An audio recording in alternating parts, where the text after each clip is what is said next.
Buenas noches, os habla Blanca Martín. Bienvenidos a nuestro viaje a través de la historia, el misterio y las leyendas. Esta noche nos vamos a adentrar en el mundo de los asesinos y asesinas en serie e incluso psicópatas.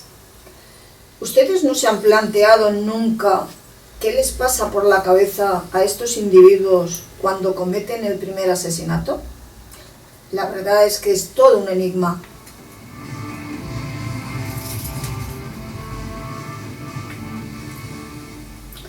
Bueno, y como cada semana y fieles a nuestra cita nocturna con el misterio, saludamos a Fermín, que hoy ha hecho pellas. Buenas noches, Fermín. Ya sé que me ha dicho un pajarito por ahí que estás haciendo una investigación para Cuarto Milenio.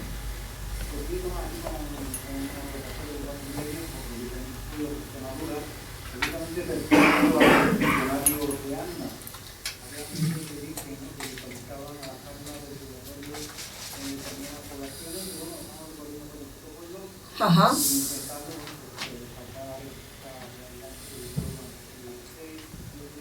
Sí.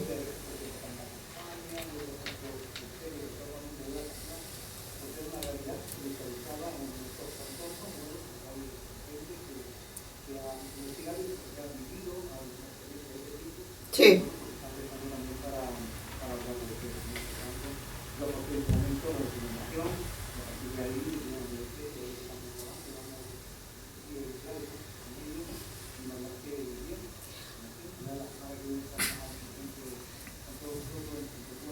De cuerpo, no digas eso de cuerpo presente, por Dios, no digas eso.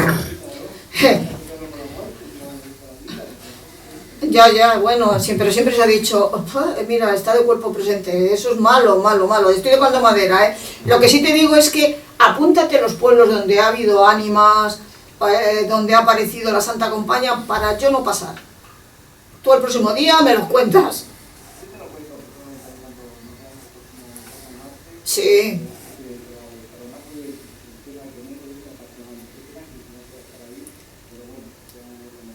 Pero, a ver, como nos vamos a dejar muchísimo por hablar, lógicamente haremos otro programa de este tema. Y bueno, pues Fermín, te esperamos la semana que viene. Por favor, no nos faltes. O sea, me has sido infiel. Qué malo. ¿Qué? Ya lo sé. No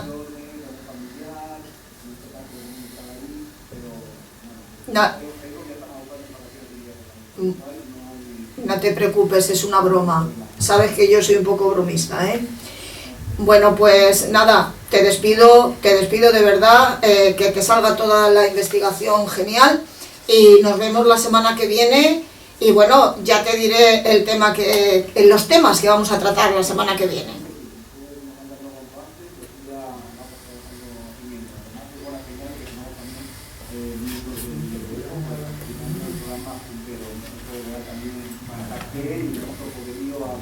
Al programa. Sí, por supuesto que sí. Pues un beso muy fuerte y hasta la semana que viene.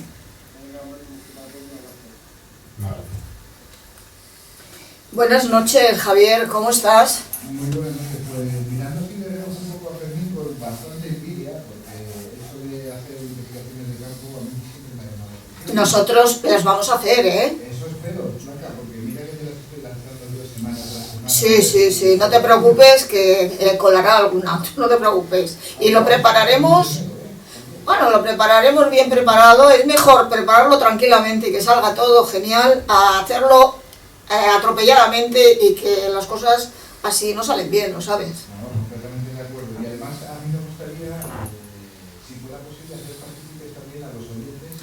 Por supuesto. Sí. Que vengan con nosotros. Invitaremos a los oyentes a que vengan con nosotros. Eso no lo hace Cuarto Milenio, ¿eh? No, eso lo hacemos solamente nosotros, ¿eh? Somos únicos. Buenas noches, José Luis, ¿qué tal? Buenas noches, somos únicos en nuestra especie, sí.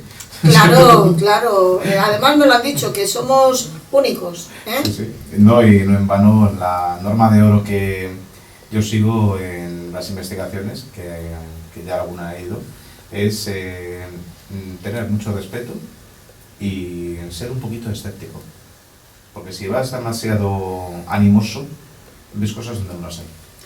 Lógicamente. Además, mira, el otro día me han dicho que por qué me tomo algunas cosas con cierto sentido del humor en el programa.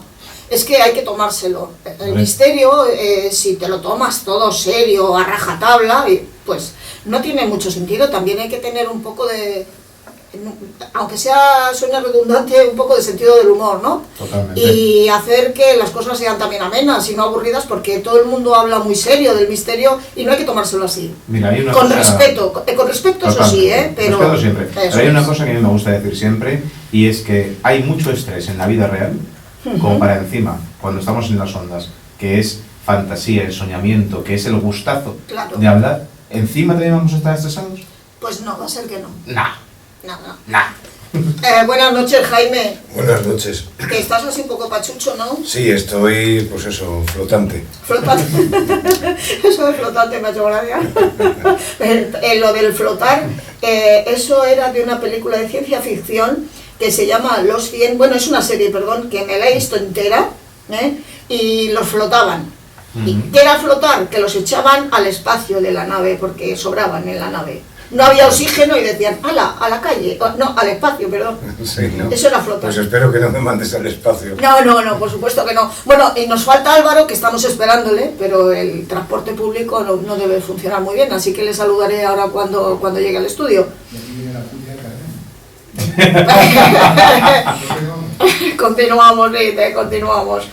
Bueno, pues esta noche tenemos con nosotros en el estudio a un invitado muy especial, Fernando Martínez García. Buenas noches. Buenas noches, gracias por invitarme.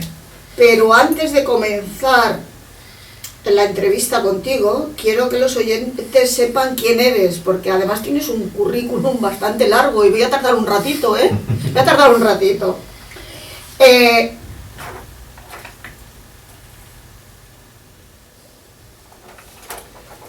Licenciado en Derecho, doctorado en Criminología, magíster universitario en Ciencias Penales, Penitenciarias y Criminológicas, diplomado en Historia del Tribunal del Santo Oficio, Avances en Psiquiatría, Sectas y Crímenes, Rituales, Victimología y Victimoasistencia, que me estoy trabando, Grafología y Pericia Caligráfica, Estupefacientes en el ámbito médico, legal y social, Criminalidad en serie, Terrorismo.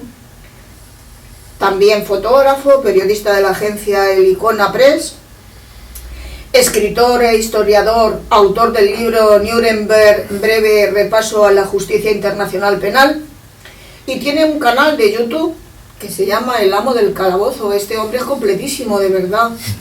Fernando, esta noche nos encantaría esclarecer algunas muchas dudas sobre el tema que tocamos esta noche. Y para comenzar, ¿qué es un asesino en serie? Bueno, pues para definir primero qué es un asesino en serie, tendríamos que hablar los distintos tipos de asesinatos, hablando en modo coloquial. Yo los divido en tres tipos, que sería homicidio, normalmente doloso, que es aquel en el que se mata y se le suele pillar. Luego, homicidio imprudente, que es aquel que mata pero sin querer. Y luego el asesinato en sí, que es el resto de muertes y que tienen que darse unas características concretas, y dentro de estas tendríamos dos tipos. El primero, que sería el común, y el segundo, que sería el múltiple, por ejemplo, de masas, en serie, genocidio, terrorismo, mafias, sicarios, etc. A grandes rasgos hay que diferenciar entre asesinato en serie y asesinato en masa. En masa suele producirse en una misma acción, un mismo lugar, y suele haber más de 4 víctimas. En serie suelen producirse cuando hay más de 3 víctimas, en acciones diferentes, en tiempos diferentes, con un modus operandi muy parecido, en distintos lugares, y muertes normalmente suelen ser muy violentas. Pero tan violentas,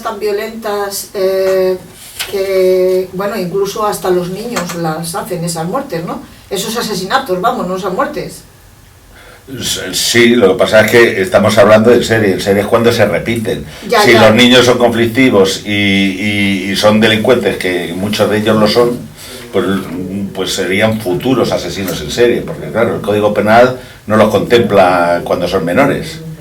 Pero, por ejemplo, en España no los contempla, pero en otros países incluso los meten en la cárcel, aunque son menores, pero con diferencia.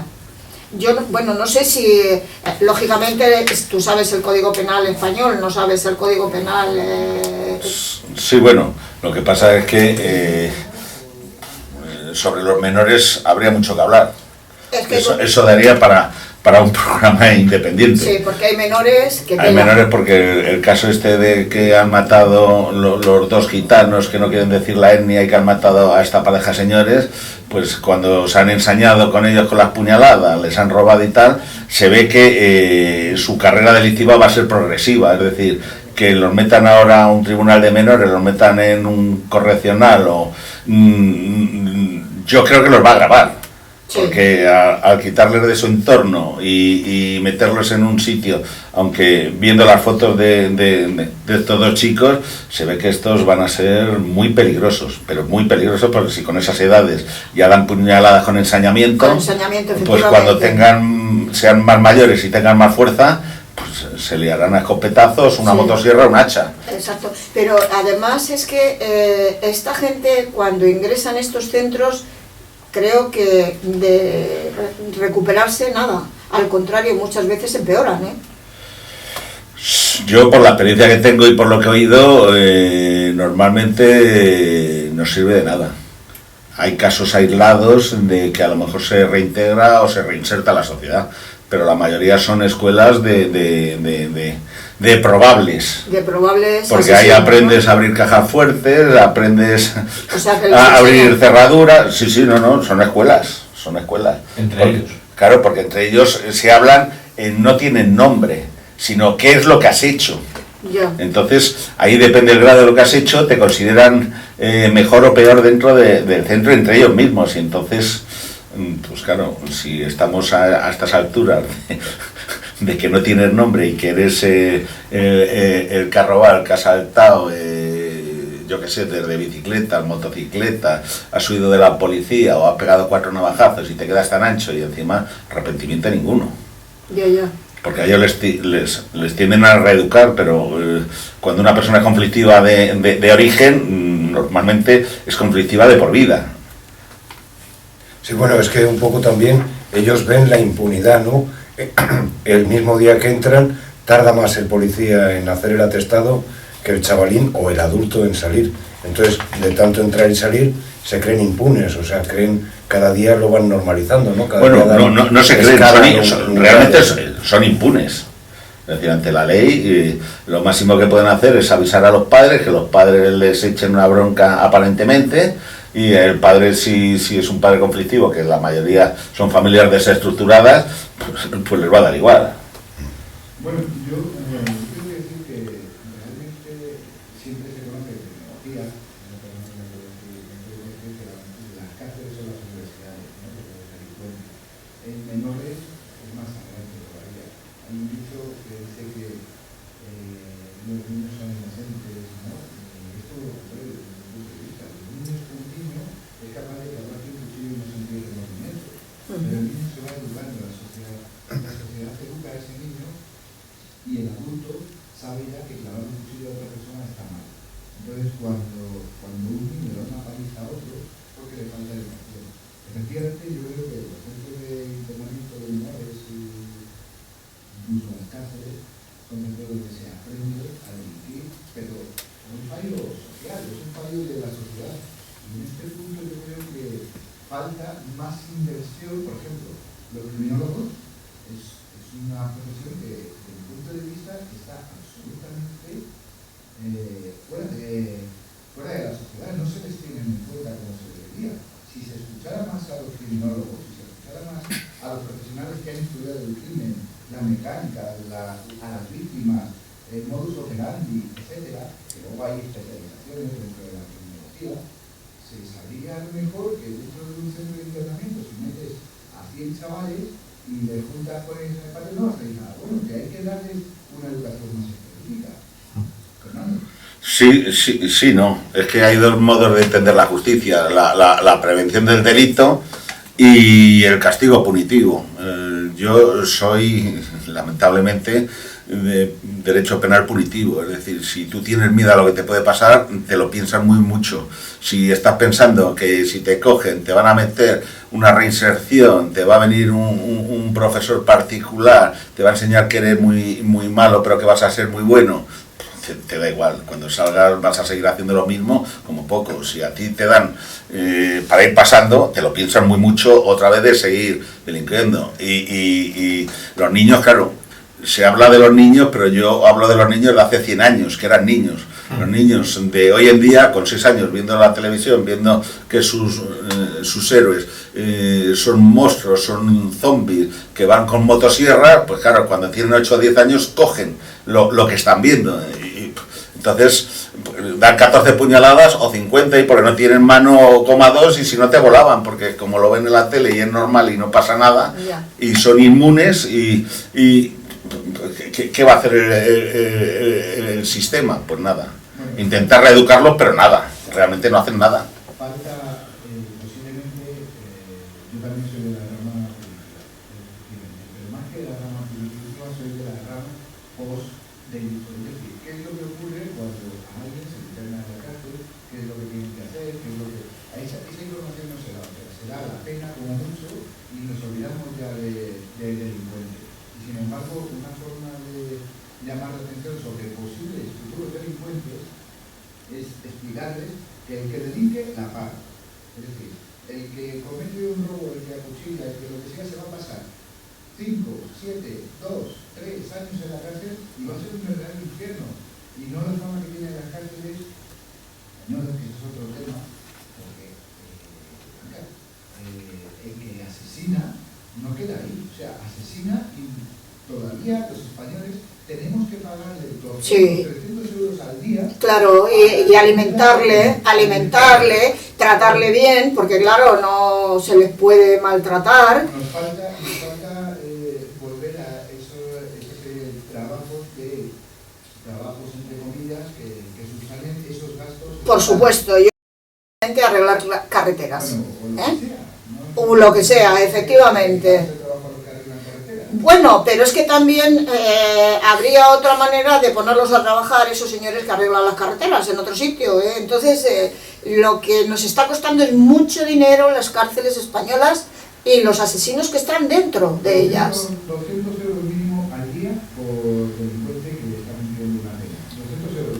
Y cada día están más llenas las cárceles, por desgracia. Hay gente que ve la cárcel como una forma de mantener su estatus de vida. Ya. Por así decirlo. Sí, no, además vienen gente de otros países, cometen aquí un delito, delinquen, y resulta que dicen, prefiero que me metan en la cárcel española, que no me manden a la cárcel de Rumanía o de Rusia, porque claro, esas son cárceles, no la de aquí, que según tengo entendido, presuntamente es un cachondeo.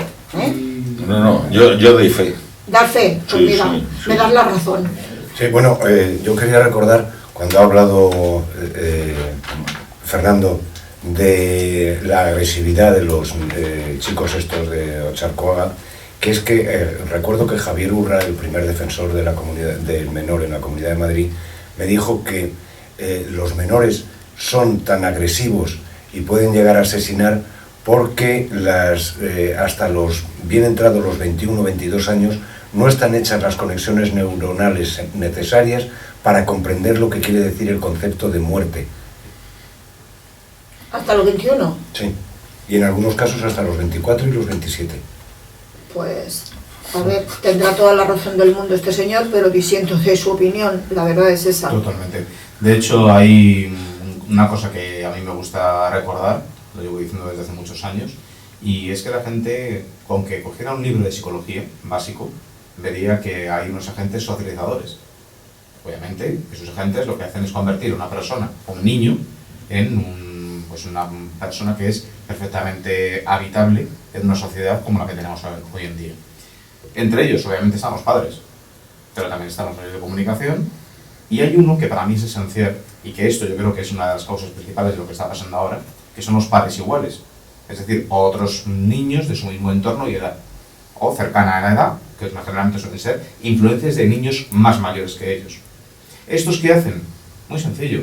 Si estás en un entorno, como puede ser, por ejemplo, eso pasa mucho en ciudades americanas, en una zona de bandas, tú vas a seguir siempre el rigor de esa banda porque te parece mucho más sencillo vivir así que currarte un estudio, sufrir todos los días, madrugar, trabajar por una miseria de sueldo. Discúlpame, pero ocurre también ya en España, las bandas y todos los grupitos estos americanos. Ya, pero eso yo lo veo, aunque aquí está entrando y ha entrado con muy mala fe, yo lo veo porque los padres no se preocupan de los hijos. Entonces los niños están abandonados a su suerte y nada más alguien les haga medianamente caso, sea un amigo, un profesor o en su defecto estos mayores, pues van a imitar. Lo que pasa es que imitan para mal, no imitan para bien. Ese es el tema, es que los padres lo que están haciendo es obviar la educación y dejarles a los niños que se críen con la televisión, la calle, la mala calle, por decirlo así, las consolas y, indudablemente, ¿qué te sale de ahí? Lo siento, a que no le guste la palabra, te salen monstruitos. Ya.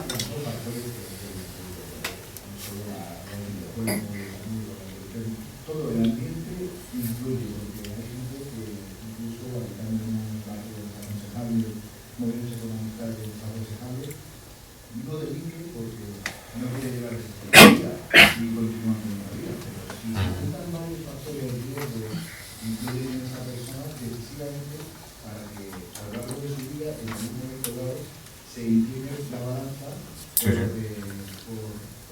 lo ilegal y continúe por esa vida. Pero claro, si estamos hablando de que cuando esa persona se inclina por lo ilegal y se le pilla, se le juzga y se le mete en la cárcel, de lo que se trata aquí es de que ya no tiene remedio, por lo que estoy viendo, porque las cárceles son la universidad del delincuente. Y hoteles. Vale, entonces, antes de llegar a ese punto, sí que es cierto que la prevención desde mi punto de vista es fundamental. La prevención pasa, uno, por el cumplimiento íntegro de las penas. Porque si yo veo que la persona maltrata a su pareja, pero no queda ahí, sino que no queda en que se raja las venas, se muere y ha fallecido su pareja y él se ha suicidado, sino que cumple una pena, como digo, sin humanidad. La cumple íntegra. Pero, perdona, yo digo que estos asesinos que estás diciendo se suiciden antes ellos, en vez de matar a las demás. En este caso que estabas hablando, lo digo en un voto a favor de la defensa, ¿no? En este caso, de la mujer, pero que también hay mujeres que matan a hombres, ¿eh? Y las mujeres no es que seamos más inteligentes, no, simplemente que somos más listas y más civilinas, y matamos de otra manera, más tranquilamente, ¿verdad? Psicológicamente, porque lógicamente al no tener la fuerza física del hombre, claro, te hacen una guerra sin cuartel día a día. Entonces la violencia psíquica es un 80 o un 90% de las mujeres comparada con la del hombre. Sí, lo que pasa es que el hombre cuando llega al extremo, claro, emplea la fuerza bruta porque se le va la cabeza. La mujer es más sistemática, día a día, hora a hora y minuto a minuto. Ya. Bueno, pues no vamos a apartarnos del tema que vamos hoy de psicópatas y asesinos en serie, porque empezamos a hablar de este tema y creo que no vamos a terminar ni el programa ni nada.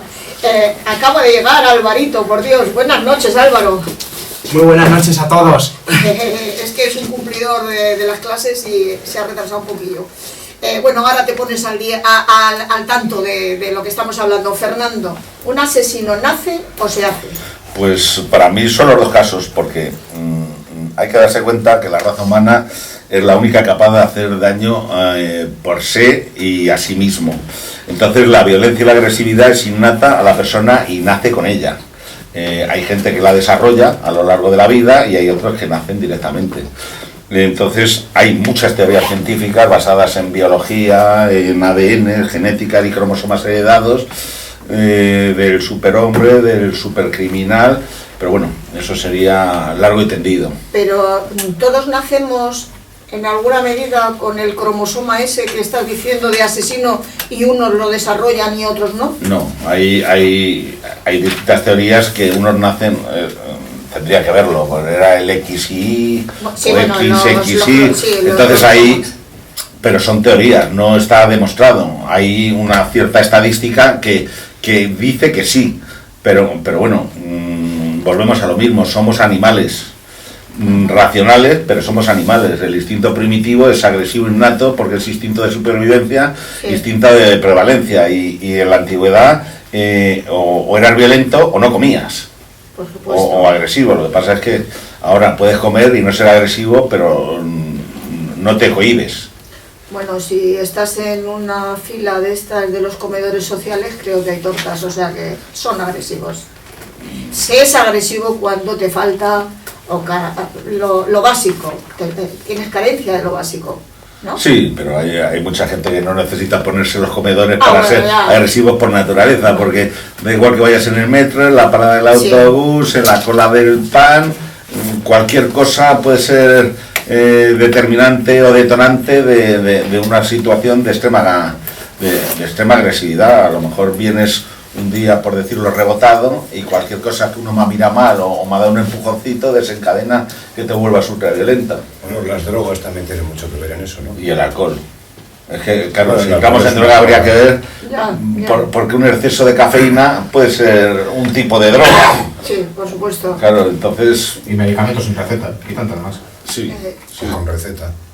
Vale, pues si queréis medicamentos con receta, ir a la Seguridad Social. A ver, existen factores. Este programa es muy serio. Lo que pasa es que vuelvo a decir que siempre digo alguna.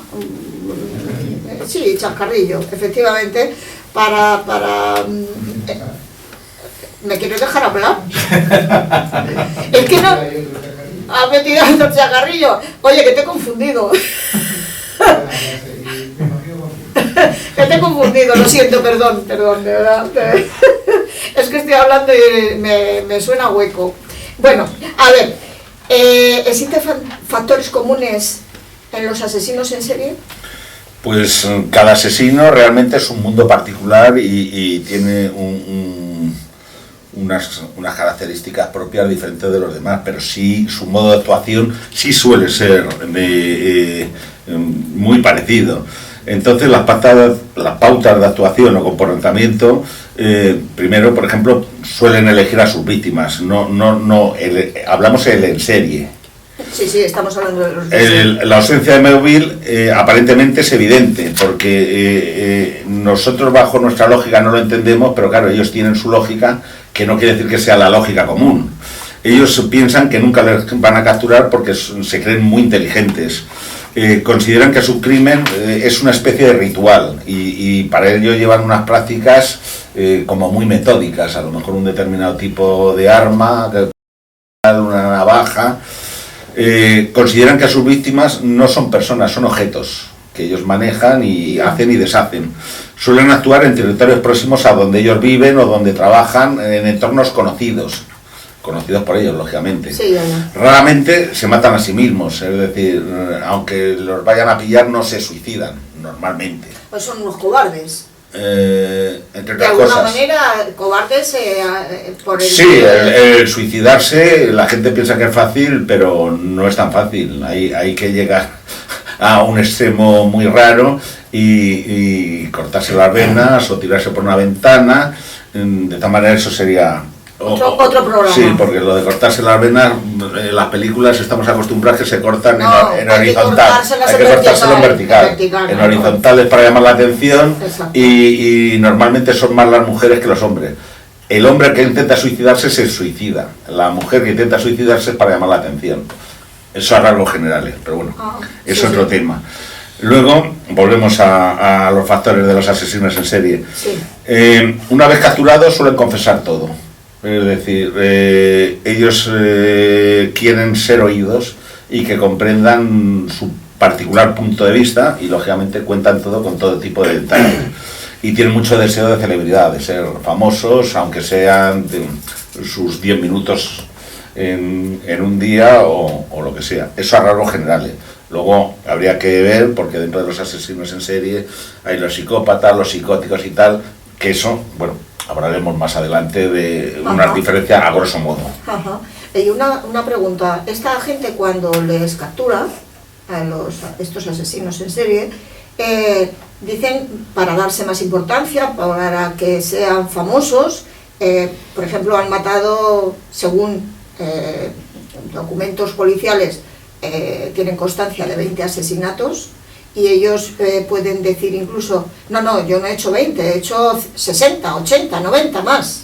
Sí, claro. Incluso solamente por darse importancia. Por darse importancia, incluso asesinatos que no son propios se los achacan. Se los adjudican. De tal manera que aquí en España no estamos a esos niveles, pero por ejemplo Estados Unidos, que es la cuna de los asesinos en serie, hasta entre ellos se echan competiciones, quién ha matado más o más rápido, o mejor, o más limpio. Incluso cuando no están probados, unos se achacan los crímenes de otros. Luego ya hablaremos del arropiero, que le pasó una cosa parecida. Ya. ¿Y el perfil psicológico de estos individuos? Pues a grosso modo suelen ser muy inteligentes, suelen ser muy calculadores, son muy fríos, son despiadados, no tienen empatía con las víctimas, suelen ser enfermos del tipo psicótico, que son los esquizofrénicos, que no hay que confundirlos con los psicópatas. Suelen proceder de familias inestables, muy desestructuradas, y que han sufrido normalmente o malos tratos o tratos vejatorios o han sido humillados, bien por la familia, bien en el colegio, bien una serie que vienen heredadas de tiempos remotos. Violaciones también, ¿no? Sí. Agresiones sexuales por parte de los padres o familiares, son muy manipuladores, suelen ser mentirosos, y en el caso de las mujeres, que las hay, pero... A ver, si te metes mucho con la mujer. No, porque la estadística de la mujer asesina en serie es muy pocas. Ya. Lo que pasa que es lo que hablamos antes, que es como más calculadora, más fría, más de envenenamientos, de cosas sencillas. No es fácil de que una mujer coja una navaja y se líe a matar. Entonces, la mayoría de las mujeres suelen hacerlo por motivos económicos. Es decir, en el caso de la mayoría de las mujeres, las que se llaman viudas negras, no solo el caso español, sino las viudas negras, sí. O sea, muchas mujeres que se casan o se echan un amante para luego matarle y quedarse con el dinero, luego se casan con otro o se lían con otro, pues para lo mismo. La mayoría de las mujeres asesinas en serie a lo largo de la vida es poder económico o poder político, como puede ser Lucrecia Borgia. Es decir, a lo largo de la historia los grandes casos son eso, normalmente motivos de poder, bien vía económico, bien vía poder político, o como se le quiera llamar. Ya, y una pregunta, ¿cómo elige, bueno, otra, no una, te voy a hacer muchas, interrogatorio, ¿cómo elige un asesino en serie a su presa? Bueno, para eso no hay una... Digo a su presa porque le considero un cazador a su víctima. Sí, son depredadores. No hay pautas generales para ello, porque cada asesino tiene su mundo, su película, y tiene una visión que no corresponde con lo de la mayoría. Pero bueno, a rasgos generales podemos decir que tienen recuerdos terribles, tienen desgracias de una juventud atormentada, de padres muy conflictivos, de un entorno muy pobre. Puede ser por castigo o venganza a algo o alguien del tipo laboral o tipo familiar, normalmente. Luego tienen por similitudes con personas de su entorno y su familia, que puede ser un padre violento, un padre violador, un padre agresivo.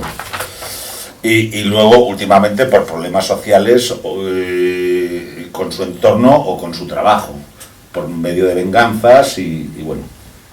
O sea, que por medio, por ejemplo, de un problema en su trabajo, en un problema laboral, puede llegar a ser un asesino en serie. Sí.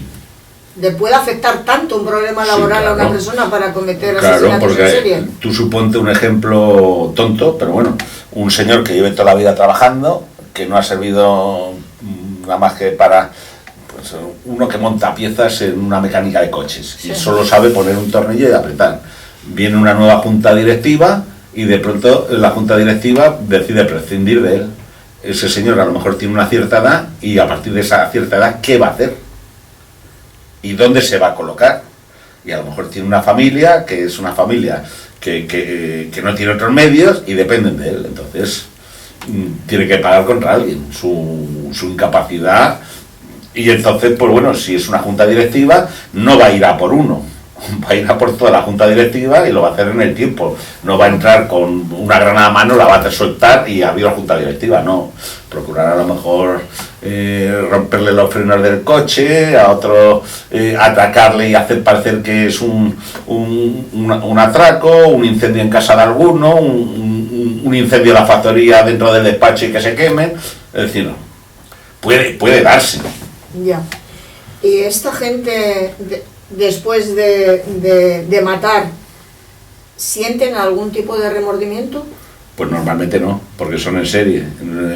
Cuando tú hablas en serie se repite en el tiempo y tienes unas pautas. Si tienes pautas y trabajas en serie y ya premeditado, remordimiento ninguno, porque no sería normal volver a ello. Entonces hay que darse cuenta que después de matar a ellos les da una falsa tranquilidad, les da una especie de paz espiritual. Entonces es como si fuera una droga. Pasado el tiempo de esa paz espiritual o esa droga, tienen que volver a retomar. Lo que pasa es que ya el matar como lo han hecho no suelen repetirlo en el mismo modo, suelen aumentar la escala porque es como la droga. Cuanto más droga, más necesitan, más adrenalina, y entonces suelen subir en la espiral de violencia. Sí. Entonces yo lo comparo a una especie de tipo de droga que necesita más y más repetido en el tiempo, es decir, se van acortando los tiempos entre ejecuciones. Ya. Sí, efectivamente, el asesino en serie, el delincuente potencial comienza a lo mejor con un pequeño intento, ¿no?, de delito, y poquito a poco va viendo cómo ese pequeño intento pues, va a hacer realidad, la realidad de su fantasía, ¿no?, se puede convertir en realidad. Es una escala, es como hemos visto recientemente siempre cuando ha salido toda la luz, se han visto los intentos previos de secuestro, de tal, y se ha visto cómo poquito a poco iba disminuyendo esos tiempos entre cada pico, ¿no?, de violencia. Pero vamos a ver, yo estoy ahora perdida con lo del tema del chicle, pero ¿se han determinado más casos? Aparte del desgraciado... Sí, su cuñada. Ya, vamos. Eso ha sido un intento de violación. No, consumó la violación. Bueno, pues Ya, pero, quitaron la denuncia, entonces presuntamente. Yo no quiero ni acusar a nadie ni decir nada de nadie porque lógicamente no lo sé. Presuntamente. Eso es un intento o una violación, ¿de acuerdo? Diana Quer ha sido un asesinato, porque no se han tenido pruebas de que haya sido una violación. Sí, hay agresiones sexuales, hay pruebas. Hay pruebas, el otro día leí que no había...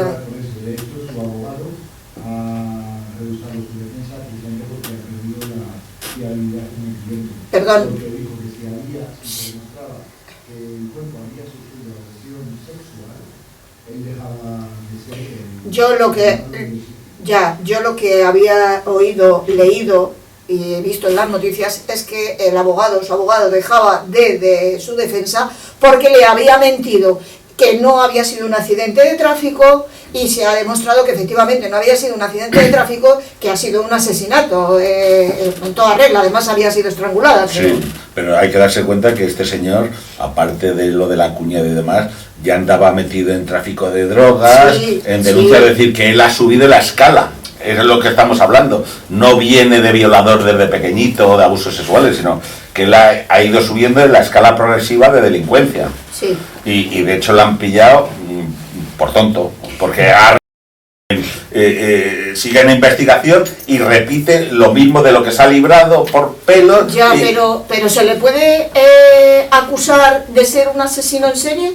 Cuando ya lleva, hombre, que sepamos, lleva 2 intentos, no 3, pero es que la estadística de asesino en serie, este se ve que iba por el tercero, que es la chica nueva.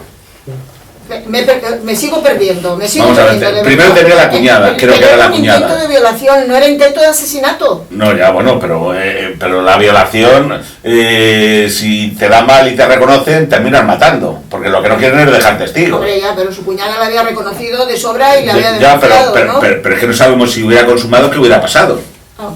Claro, es que hablamos de hipotéticos. Pero en un supuesto saber no se puede acusar a nadie, ¿no? Pero sí, pero... No estoy defendiendo al chico. No, lo que me refiero es que si en unos años determinados, muy seguidos, ha ido la cuñada, luego ha sido Diana Quer, ahora ha vuelto a por otra chica, ya llevamos 3 intentos y repitiendo el mismo método de pasear, de coger, de llevárselo a 20 o 30, 40 kilómetros y los fines entendemos que es tocamientos, violaciones, lo que sea, pero que lógicamente si ya ha matado a una, ya entra en una espiral que le da igual. El primer salto es el más difícil. Claro, una vez que de eso ya Sí. es una inercia y como él se cree muy inteligente, le han estado investigando y era inocente aparentemente, pues Dime.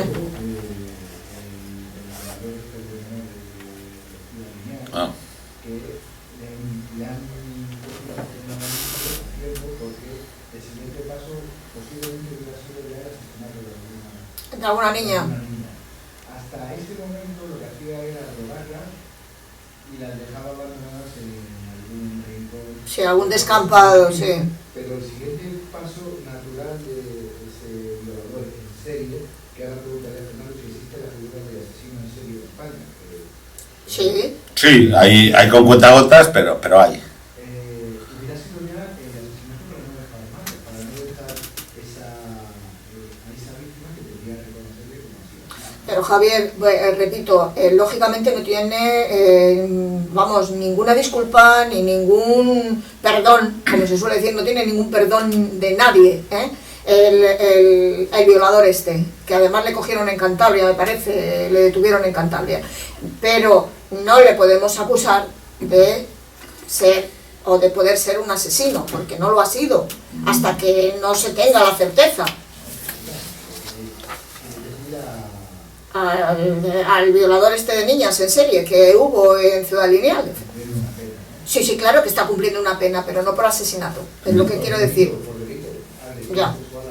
Por Sí, supuesto. pero vamos a ver, pero no es intento, No, me claro. refiero de asesinato, porque no ha intentado ninguna. Él las ha cogido, las ha drogado, Las ha ha abusado drogado. de ellas, las ha violado, pero en ningún caso hay ninguna que diga que le ha puesto la mano encima de lesiones, delito de lesiones, ni intento de asesinato, ni de homicidio, ni de nada. Entonces es muy aventurarse si hubiera seguido al siguiente paso, que sería asesinarla. Sí, pero me refiero a lesiones de intentar matarlas.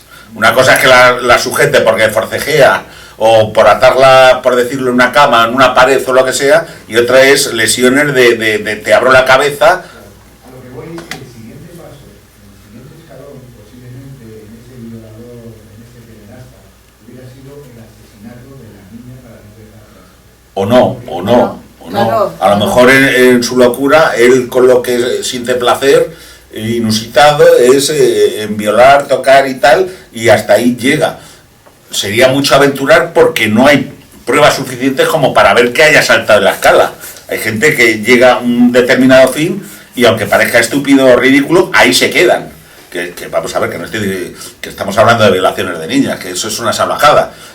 No sé qué es mejor, si una violación o que la maten a la pobre niña, porque luego la carga emocional que va a tener el resto de vida ella y su familia va a ser brutal. Tú te mueres lamentablemente, pero ya no sufres. Estas pobres niñas van a estar marcadas de por vida, es decir, es un desgraciado innato, pero de ahí a achacarle ya posibles saltos en el tiempo, yo de momento no me gusta tocar, no futuribles. José Luis. Hay un término que hemos estado tratando antes, me da igual que hablemos de cualquier asesino en serie histórico español, de chicle si se demuestra la presunta culpabilidad, que ahora mismo es lo que está defendiendo la abogada pues, de oficio sí. que tiene, o cualquier otro caso, ¿vale? Que creo que nos estamos dejando en el tintero, que es el tema de que muchos asesinos en serie, no sé si en España ha llegado a ese punto o no, son muy organizados, muy ordenados, suelen ser metódicos y además son coleccionistas. O sea, tienen la tendencia a llevarse siempre algo de la víctima como si tuvieran una especie de, entiéndeme el término, Fernando, síndrome de Diógenes. No, suelen ser fetichistas, sí, Sí. les gusta recrearse y recordar. Eso Bueno. es una característica. Ajá. Fernando, ¿qué diferencia hay entre un asesino en serie y un psicópata? Bueno, pues lo primero tenemos que saber a qué llamamos psicópata, porque un asesino en serie hay dos tipos, bueno, hay muchos tipos, pero generalizando hay el psicótico, que es un esquizofrénico y y es el que oye voces que le incitan al mal o que le dicen eres un desgraciado y mata para acallar esas voces. Y luego está el psicópata. El psicópata es una persona muy fría, muy calculadora, muy inteligente, es amable, no suele ser clase baja, y entonces pues tendríamos que entrar en qué es un psicópata para diferenciarlo del resto. Pero bueno, para diferenciarlo a grosso modo, todos los psicópatas son asesinos en serie, pero los asesinos en serie no son todos psicópatas. A ver, explícame eso. Claro, es que tendremos que entrar primero qué es un psicópata. A ver, ¿qué es un psicópata? Bueno. A ver, aproximadamente, poquito, facilito. No, Facilito. hay 1000 características. Entonces, la psicopatía está definida por el manual, que hay varios manuales, hay el DSM y tal, que son unos manuales internacionales de enfermedades, que están reconocidas tanto por los psiquiatras, por los médicos y tal, que al psicópata se le llama, es un trastorno antisocial de la personalidad. Entonces, ¿qué es un psicópata? Pues un psicópata normalmente son personas muy frías, muy despiadadas, muy inteligentes, no pierden el contacto con la realidad, no tienen alucinaciones, ni le incitan el más allá, ni personas a hablar, diferencian perfectamente el bien y del mal, tienen mucha lucidez, tienen mucho dominio de su voluntad, son narcisistas patológicos, son muy vanidosos, son muy ególatras. Gracias a eso se les suele acabar atrapando porque al final, por su egolatría de que son semidioses, pues la policía cometen fallos y entonces los pillan. Ajá. No oyen o reciben órdenes exteriores o interiores obligándoles a hacer o decir lo que tienen que hacer. Suelen ser muy amables con personas de su entorno. Son muy mentirosos y manipuladores. Carecen de sentimientos propios y ajenos, no tienen empatía por sus víctimas ni por el entorno, son conductas muy rígidas y muy repetitivas en el tiempo, eligen víctimas muy parecidas dependiendo de la obsesión que ellos tengan.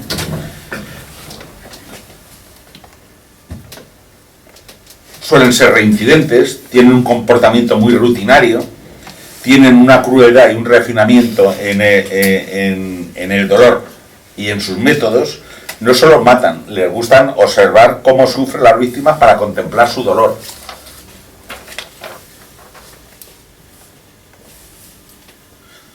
Y bueno, Se trata de, más que de subirlo, es de acercar para que el grupo Claro. que haya menos eco. Es que Estaba está reverberando. reverberando. Está haciendo eco cuando hablas un poco más alto, suena eco. Suena fuerte. Pero Entonces habéis tienes que quitarte el micro, movido, ya, póntelo pero justo al frente. habéis movido el micrófono y me parece que se semana estaba pasada moviendo. tuve- He empezado yo, he empezado ahora. Ahí, eso es. a ver, perfecto. ahí, Vale. Yo estoy inmune ya. ausencia de arrepentimiento, Yo te digo bien. Ahora ausencia, suelen actuar, Me salía- a ver, ¿lo acerco más? Ahora sí, ahora sale eco. ha sonado varias veces antes, así. No, Al si estar me lo grabando- puedo acercar, pero como dicen que tengo la voz muy potente, por eso me lo alejo, porque si no... No, pero él te puede bajar, no es problema. Vale, vale, vale. Blanca, que ahora va a haber segunda parte, ¿no?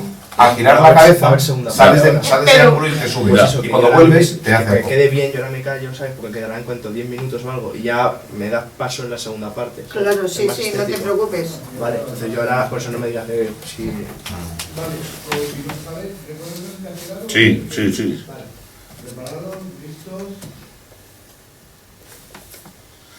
Tienen ausencia de arrepentimiento, tienen falta de culpabilidad propia, suelen actuar siempre en solitario, es decir, no tienen compañeros o cómplices del crimen y su vida sexual suele ser bastante impersonal y muy poco estable. Eso a rasgos generales. Luego hay matizaciones, pero los psicópatas en general son así al 95-98%. ¿Y qué les motiva a cometer crímenes a estos psicópatas? Pues los móviles supuestamente son absurdos para nuestra lógica. Ellos tienen su lógica y hay que intentar entenderlos. Pero claro, primero tienen que hablar y contarte cuál es su lógica. Da placer, mucho placer, el ver y observar el dolor ajeno causado por ellos mismos. En muchos casos les recuerda su dolor propio sufrido en su supuesta lógica. Tienen un gran afán de notoriedad. Al principio son discretos, pero cuando va pasando un tiempo y van viendo que no les cogen, se crecen y entonces ya van dejando pistas pues, una egolatría pura y dura. Tienen una percepción distorsionada de la vida. Suele ser todo blanco y negro, no hay términos medios, no existen las escalas grises para ellos. O es bueno o es malo, o matas o mueres, no hay término medio.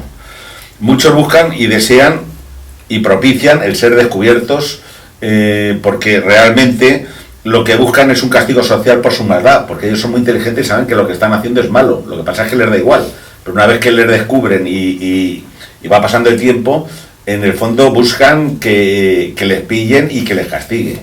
Pero sienten placer de alguna manera, ¿no? Matando. No, claro, ellos sienten un placer inusitado, porque es el poder de la vida sobre la muerte, y ellos se creen una especie de semidioses, que, claro, y aparte les gusta ver sufrir. No es que te maten limpiamente, te pueden retorcer y tú pones caras y les gusta ver el último aliento, y como las películas, si hay brillo especial en los ojos o si te quejas, todo eso a ellos les da pie, y además necesitan cada vez más compulsivamente en el tiempo, quitando a algunos que son demasiado inteligentes, demasiado fríos y les ha costado, que son en años, estos van repitiendo, van acortando tiempos, porque volvemos a lo de antes, es una especie de droga y les retroalimenta. Entonces, claro, con el tiempo les va pasando el efecto y necesitan volver a tener ese dominio sobre la víctima. Y entonces gozan teniendo seguidores en las cárceles, les encanta, es una cosa tremenda. Y lo último y principal es que suelen competir y desafiar a las autoridades, y aquí en España no, pero fuera de España incluso a otros asesinos en serie como ellos, porque ellos quieren demostrar que son más inteligentes que nadie. Es una especie de juego, lo toman como una especie de juego o de enigma de que ellos controlan la partida, y gracias a eso, a que se confían, pues cometen algún fallo, y gracias a eso los puede pillar. Curiosamente, luego en las cárceles se portan extraordinariamente bien y son los presos que menos problemas dan. Claro. Sí, porque como no son unos... son delincuentes violentos, pero violentos hacia sus víctimas, no con otros. Es decir, que maten muy bien no quiere decir que peleen muy bien. Y en una cárcel, lógicamente, te va a venir uno, te va a dar 2 tortas, o te va a coger un punzón y te va a atravesar. Estos suelen pasar en las cárceles desapercibidos, incluso son gente muy llana, pero que no nos engañemos, estos no se reinsertan en la vida. Las cárceles que hablabais antes, universidades, no es que sean solo universidades de que te enseñan a robar o a delinquir mejor, es que encima te dan títulos universitarios por ser duros, porque como no tienen nada que hacer, encima te pagan las carreras. Entonces, claro, son en España, y al menos las nuevas cárceles, son hoteles y son pensiones, tienen piscina.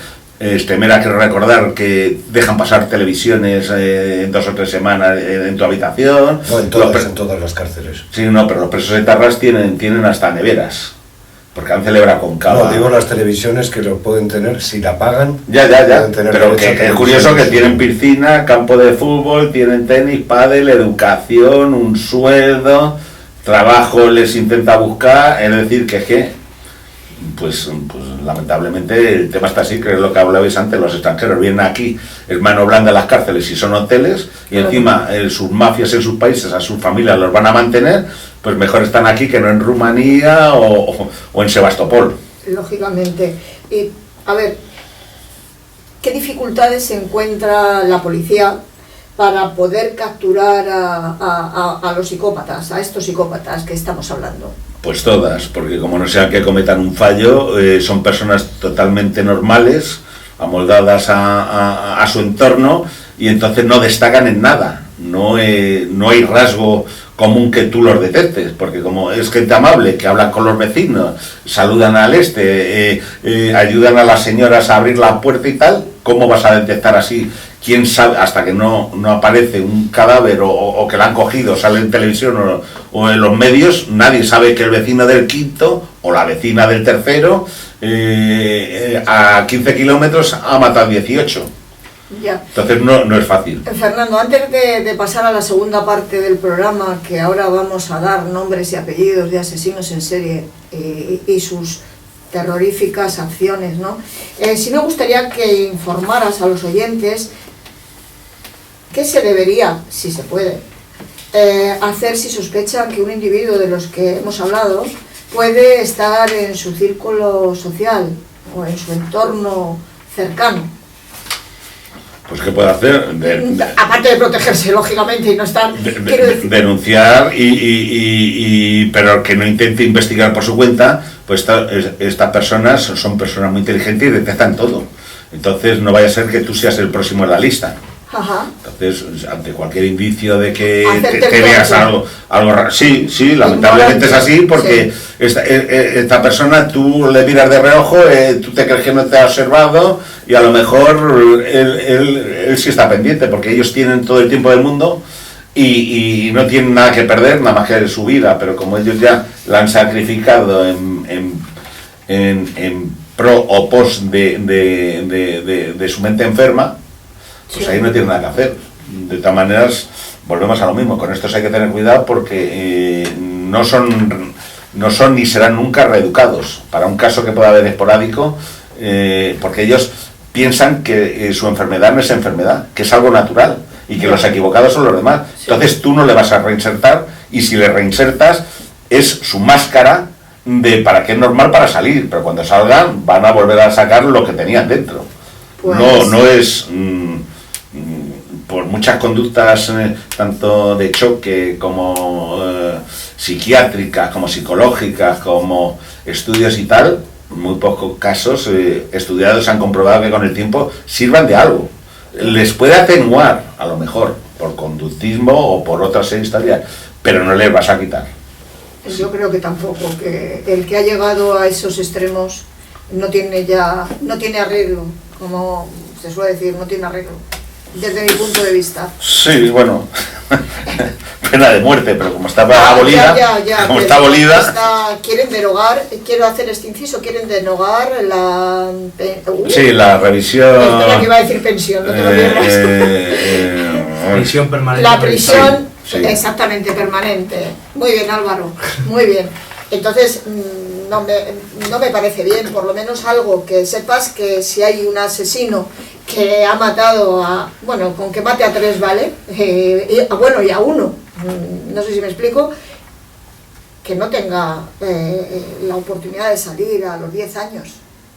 A los 10 años o a los 4 o a los 6, porque... Eso es. Porque El arropiero salió, por ejemplo. Claro, y el caso que hemos tenido la semana pasada de este que era uno de la navaja, no sé si era gallego, que hace 8 o 10 años era otro violador, ha salido y ha vuelto a hacer lo mismo. En el 2014 sí. Salió y ahora la han vuelto a coger lo mismo y no sé si se había tirado 27 años en la cárcel. El violador del estilete. Este. Bueno, pues... Ese es un típico ejemplo de que no te reinsertas en la vida. No, efectivamente. ¿No te toca a ti? Pues sí. ¿Sí? ¿No te ha hecho nada el ibuprofeno? Un poquito. ¿No te notas colorado? Estás colorado. Álvaro, por llegar tarde te toca la primera pregunta. Locusta, esclava en la antigua Roma, ¿fue la primera asesina en serie? Pues si no la primera, fue de las primeras, ¿no? Pero sobre todo destaca esa figura, ¿no?, de instrumento de Estado que se convirtió al servicio de emperadores y emperadoras, porque el primer caso más famoso que tuvo fue a servicios de Agripina para acabar con el emperador Claudio, ¿no?, y así beneficiar a su hijo, el que sería el futuro Nerón. Pero es que luego Nerón también tuvo sus servicios, ¿no?, para matar a ese hijo ilegítimo que tenía el emperador Claudio, que se llamaba Británico, y que también podía afectarle de alguna forma en su poder en Roma, ¿no? Entonces, se llegaron a calcular que realizó 400 asesinatos, ¿no?, ya sea pues envenenando de diferente forma, y que acabó siendo condenada cuando llegó el siguiente emperador, ¿no?, el emperador Galba, cuando Nerón huyó, ¿no? Y después se suicidó. Le suicidaron. Dicen que también llegaron a decir que fue la propia Locusta, ¿no?, quien acabó con la vida de Nerón, pero en esto no existen pruebas. Ya. Lo que sí se sabe es que la ejecución de Locusta ha sido una de las más atroces, ¿no?, que encontramos en la historia, ya que su condena fue ser violada por una jirafa que estaba amaestrada. Perdonadme, pero me he reído, ¿eh? Yo esto Y creo... No, o sea, y si es una leyenda histórica que está basada en hechos reales, ¿no? Entonces, es lo que cuentan las crónicas, ¿no?, que fue ejecutada por eso, mediante una violación por una jirafa maestrada, y después fue devorado por las fieras, ¿no? Y esto podemos encontrarlos, por ejemplo, en la historia en las crónicas, por ejemplo, en Tácito. Tácito era la que la denominó como un auténtico instrumento de Estado y que ha pasado a la historia como una de las primeras asesinas en serie. Sí, lo he leído y lo de la jirafa es que me llama la atención porque, sinceramente, no me lo puedo creer. Luego sí fue descuartizada porque la echaron a los leones. Sí, a ver, también hay que tener en cuenta que las crónicas antiguas, las fuentes antiguas suelen ser y tender mucho a la fantasía. Por ejemplo, suele que leer a Herodoto, ¿no? O sea, si tú lees la historia de Herodoto, dicen que es el padre de la historia de las Amazonas y todo esto, empiezas a decir, realmente, ¿dónde empieza lo historiográfico y dónde empieza la fantasía? Pero bueno, al fin y al cabo nos han llegado y los documentos están ahí y no se puede demostrar. Ya, creo que también Mesalina fue otra asesina en serie.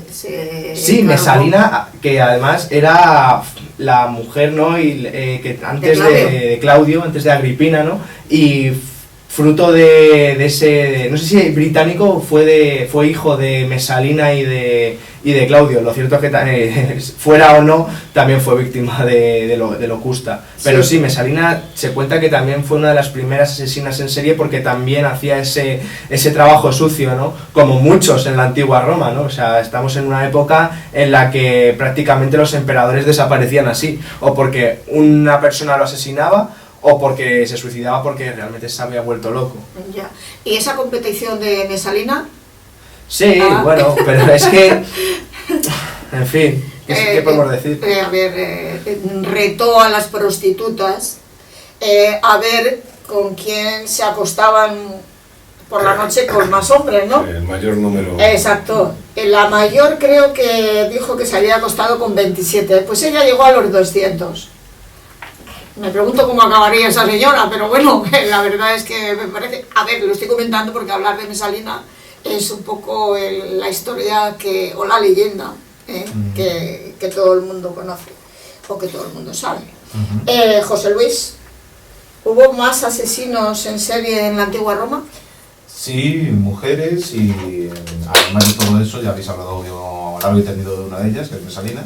Ah, bueno, largo y tendido no, porque se ha contado muy poquito, ¿eh? Pero vamos, básicamente es cierto lo de la competición, pero también porque ha pasado a la historia por ser una conocida ninfómana, de las que además gozaban no con la competición, sino con ver quién podía sacar más dinero de los enriquecidos patricios, pues, sí, o los patricios, o incluso los grandes cargos del Senado, porque era sabido que el Senado precisamente no era de los que guardaban fidelidad a una sola mujer, sino que les gustaba disfrutar de la vida.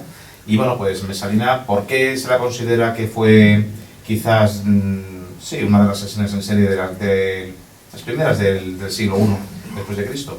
Porque bueno, pues era una celosa compulsiva, además era una amante muy, muy exigente y los quería para sí, y como hubiera una por en medio, pues directamente se los cargaba. Por ejemplo, pues por puros intereses políticos se cargó a Cayo Apio Silano, que fue uno de los más sonados de la época, y por celos, ¿no?, o por despecho, se puede decir, se cargó también a Sibila, a su amante. O sea que no es que se cortara un pelo. Luego, anterior a ella, sí que es verdad que esta podría considerarse quizá la primera asesina en serie como tal de la historia previa a Cristo y muy posterior, porque la tía actuó durante pues unos casi 40 y pico años, más o menos desde Sí. Ella nació antes de Cristo, pero estuvo desde el año 23 antes de Cristo, ¿vale?, hasta el año 29 operando al máximo nivel, que es cuando la mataron, no por otro motivo. Pero vamos, antes de eso ya era una psicópata reconocida, porque básicamente se cargó a gran parte de su familia. Se cargó a Octavio, que era su marido, se cargó a todos sus nietos, también, pues, como se ha dicho muchas veces, el veneno es el arma de la mujer, ¿no? Pues envenenó a bastantes sobrinos y, bueno, pues además a otros amantes. Quizá sea la primera viuda negra, se podría considerar, ¿no?, que bueno, fuera la primera interesada en ir quitándose escollos para conseguir sus intereses políticos. En este caso era interés político lo que tenía. Ya.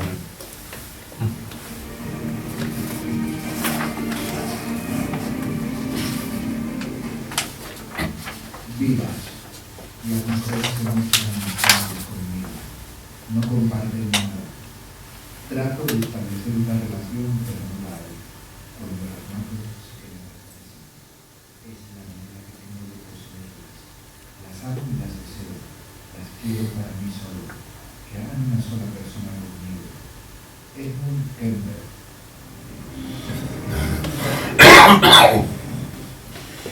Álvaro, Alice Kaitilir. Es que Kaitiler.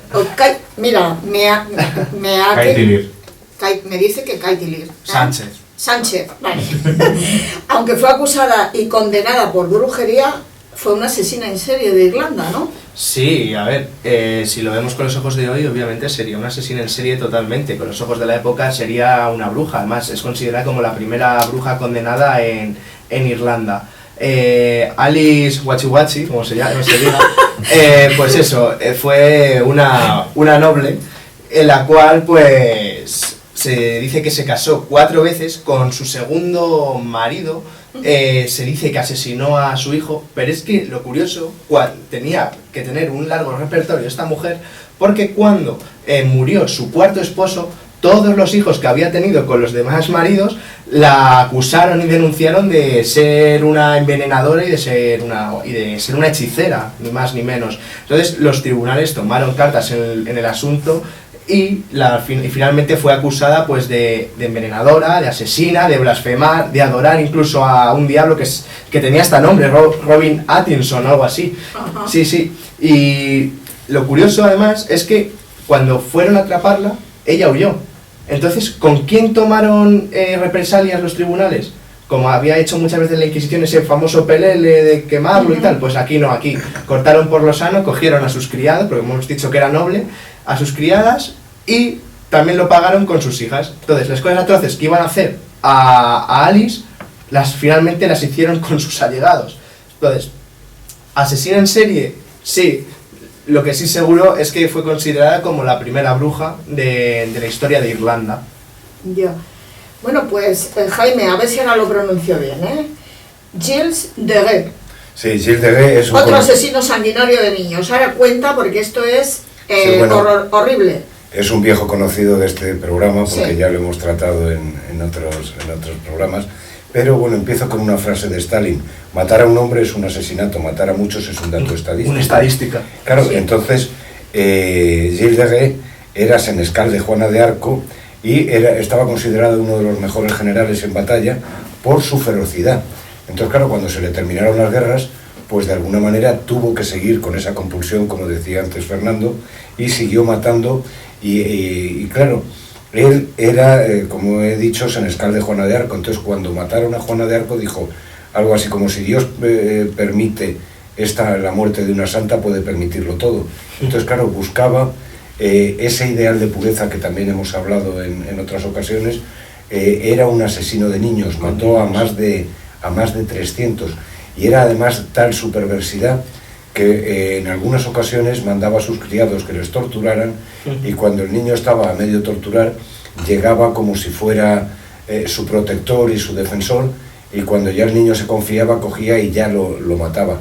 Que algunas de sus muertes fueron terribles, porque les abría en canal, claro, y se sentaba encima de ellos para ver cómo se retorcían los estertores de la muerte. Sí, sí. Y además era barbero, además era tenía los instrumentos por eso, porque trabajaba en una barbería, la barbería Gavar. Sí, sí, sí. Pues Álvaro, hablando de otro Gilles, famoso hombre lobo, asesino en serie y caníbal en Francia, ¿no? Sí, Gilles Garnier, o más conocido como el hombre lobo de Dole, porque si, como bien hemos dicho antes, si ahora los consideramos como asesinos en serie, antes en esa mentalidad no medieval pues eran licántropos, brujas, etcétera, ¿no? Y este es uno de los casos pues por antonomasia, ¿no?, que existe en la Francia medieval, ¿no? Y es que este personaje mutiló y se comía a sus víctimas, ¿no? Y también, al igual que el anterior que hemos hablado de Gilles de Rais, pues se cebaba principalmente con los niños, ¿no? Y este es ese prototipo de asesino en serie, ¿no?, de que cada ciertos días milimétricamente cometía un asesinato. ¿Puede ser el Día de Todos los Santos? No. Ese no era. Mira, la primera víctima que fue una niña. A los 8 días se cargó a un niño y a los 15 días se cargó a un niño y después a una niña. O sea, era muy meticuloso en lo que se refiere a sus actos. Y al fin y al cabo, pues como mutilaba y se comía después a la gente, pues fue considerado por los tribunales franceses en 1583 como un hombre lobo. Y además hay que añadir que era considerado como un hombre lobo. Y el propio asesino, el propio Gilles Garnier, se consideraba como tal, como un hombre lobo, que recuerda mucho a nuestro famoso Roma Santa, ¿no? Que también decía que es que él no podía evitarlo porque por la noche pues se transformaba en ese animal que era al fin y al cabo lo que permitía, ¿no?, que realizase todo este tipo de actos macabros. Ya. Bueno, pues ahora estamos hablando de asesinos en serie, y ahora vamos a hablar de una asesina en serie, Catalina de los Ríos, la Quintrala. Sí, una mujer encantadora ya donde las puedes conocer. Por supuesto, en todos estos casos hay que mirar un poco los precedentes. Y esta mujer es que era de alta cuna, venía muy amparada por su familia, luego por su casamiento con diferentes figuras, entre ellas pues personas que tenían muchas tierras, eran ricos herederos y que le dieron un poder espectacular. ¿Qué le llevó eso? Pues le llevó a convertirse en una psicópata y además en una amante de todo lo que tuviera que ver con la tortura. Vamos, básicamente era una masoquista de primer orden. Le encantaba torturar a sus criados, le encantaba además amputarlos, pues a los varones les cortaba generalmente las orejas, o si no pillaba la oreja, pues les azotaba hasta prácticamente dejarles en carne viva y luego les quemaba vivos. Y a las mujeres les cortaba los pechos, que también pues una cosa muy normal de una persona con la mente muy centrada, ¿no? Digo de ironía. ¿En qué país? En Chile, en Chile, ¿verdad? En Chile, sí. Todo esto ocurría en Chile, pero claro, lo más alucinante es que no se quedó solamente en los sirvientes, también fue por amantes, incluso gente de mucho poder, como pues un sacerdote, también intentó atacar a un obispo, también se fue a por el que se creía que iba a ser prácticamente pues un gobernador, Alonso de Rivera, ¿vale? Porque simplemente le cabreó a la señora, ¿sabes? Ya. Y lo más alucinante de toda esta historia es que incluso atacó a un caballero de la Orden de Malta. Bueno, pues por todo esto nunca fue juzgada, no fue juzgada durante muchísimos años, durante 30 años, básicamente porque el poder que estaba alrededor suyo lo impedía. ¿Qué pasó?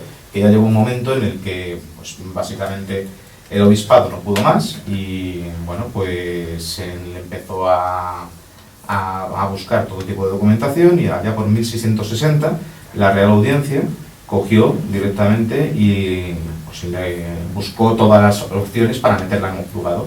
Bueno, pues la señora tuvo las santas narices de redactar un testamento que, digamos, que la condenara, la enmendara de todos sus pecados, ¿no? Y que le quitara la condena, por lo menos a los ojos de Dios, legando toda la fortuna a honor de su alma. Ya. ¿Qué hizo además la tía? Pues, consiguió que se rezaran 1000 misas, ojo, por su memoria y 500 solo por los indios. ¡Qué vato! Ya, pues que Sí, no, la verdad que es que Catalina de los Ríos, más conocida como la Quintrala, Sí. es el prototipo, ¿no?, de mujer perversa, y los chilenos es con lo que relacionan la maldad. Pero no solo queda aquí, sino que todas las atrocidades que ha contado José Luis que cometió esta figura, ¿no?, de la historia chilena, es que durante el siglo XIX y el siglo XX hubo como una especie de época revisionista, ¿no? Y se llegó a considerar a la Quintrala como ni más ni menos que una heroína, que eso lo podemos ver en muchos sitios de Chile donde hay calles, parques dedicados a la Quintrala. Incluso hay una ciudad que se llama La Quintrala. O sea, para que veamos cómo en ese punto es comparable también al duque de Alba o, por ejemplo, al conde duque de Olivares, ¿no?, que en Holanda son auténticos demonios, Sí. pero aquí por mucha gente son considerados como héroes nacionales. Es que la familia de la que provenía, los Lisberger, eran uno de los mayores poderes de Chile. Sí, en esa era... época. O sea, que es normal pensarlo. Y luego no nos olvidemos que es que el dinero mueve montañas. Está claro. Fernando, te hemos pillado porque venías para una entrevista, pero te hemos adjudicado ahora a ciertos personajes, que nos hables de ellos. A ver, nacido gallego y asesino en serie en Portugal, Diogo Alves, o Diego de Alves, creo que es en castellano, el nombrecito. Pues sí, Cuéntanos. este señor tenía más de 60 posibles asesinatos a sus espaldas, era conocido como el asesino del acueducto, porque asaltaba y robaba a sus víctimas en la pasarela del acueducto de las Aguas Libres en 1840, que era uno de los principales accesos a Lisboa en aquella época. Daba a sus víctimas un golpe en la cabeza, les robaba y luego los tiraba al acueducto para abajo para simular que era un suicidio. Al principio las autoridades portuguesas pensaban que eran suicidios tal como encontraban los cadáveres, pero porque el acueducto en sí tiene más de 65 metros de altura y claro, un golpe a esa altura es mortal por necesidad. Perdona, de hecho hay mucha gente que iba al acueducto a suicidarse de verdad. Sí, lo que pasa es que como empezaron a haber demasiados suicidios tan sumamente seguidos, pues los lisboetas comenzaron a asustarse y se encerraban en sus casas por la noche, lógicamente. Entonces, en 1841 fue capturado y ahorcado por las autoridades portuguesas, una condena que hacía mucho tiempo que no se aplicaba en el país vecino. Sorprendentemente, no fue juzgado por estos crímenes, sino por el asesinato y asaltamiento y robo, sí, de un conocido médico y su familia en su domicilio. El juicio de este gallego tan famoso fue uno de los primeros procesos judiciales mediáticos en la historia del país, dado que hacía muchos años que no se ahorcaba a un delincuente, y necesitaban dar una condena ejemplar para futuros delincuentes que se lo pensaran muy mucho antes de cometer estas vilezas. Los científicos portugueses pensaban que debido a la crueldad de este señor y la vileza de sus actos, su cabeza se podría estudiar, se la cortaron, la metieron en un bote formol para que en algún hipotético día futuro se le pudiera estudiar a ver de dónde venía esa maldad. Sí. Y entonces se cree que hoy en día sigue en una estantería de la Facultad de Medicina de la Universidad de Lisboa, en espera de... Se supone que es él, no es a ciencia cierta, pero se supone que efectivamente que es la cabeza de este señor para ser estudiada. Mientras no sea para resucitarlo, clonarlo. No, por favor, no. Que no ocurra eso, por Dios, y menos con un asesino en serie.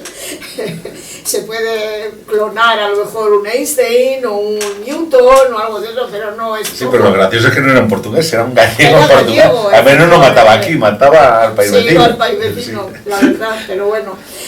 Jaime, Henri Desiré Landru, asesino en serie francés. Empiezo con una cita suya. Señor serio desea contraer matrimonio con viuda o mujer incomprendida entre 35 y 45 años. Este era el anuncio que durante 4 años estuvo poniendo... No es tonto, no era tonto, perdón. En los periódicos franceses. Estamos hablando de los años de 1914 a 1918, justo durante la Primera Guerra Mundial. Y este es un asesino sistemático, pero por dinero. se supone que acabó con la vida de unas 300 mujeres.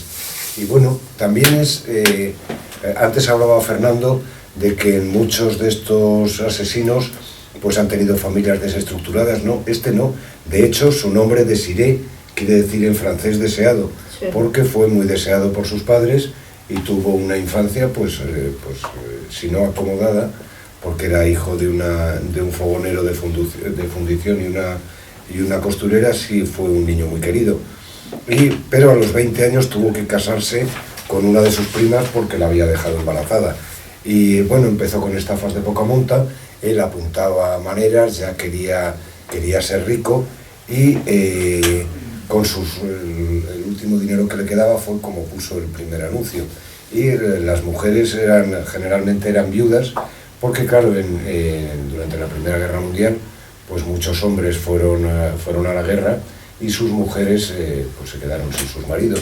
Entonces venía a llenar un hueco. Y bueno, se le descubrió precisamente por lo sistemático por lo minucioso que era, porque apuntaba pues todo, desde la cantidad de dinero que les había sacado, sus muebles, y bueno, pues al final se le pilló por una casualidad, porque una familiar de una de las víctimas le reconoció en la calle. Y entonces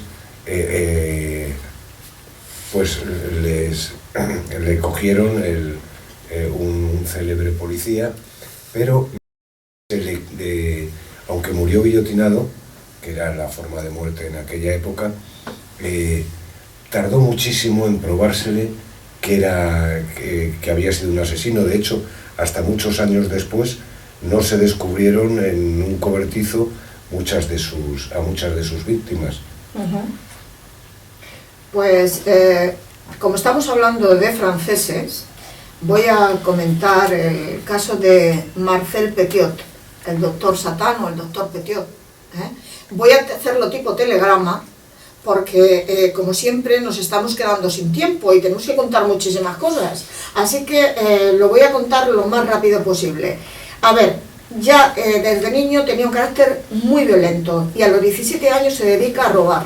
Le detienen y un psiquiatra ya le diagnostica que es un inadaptado y que tiene trastorno de la personalidad.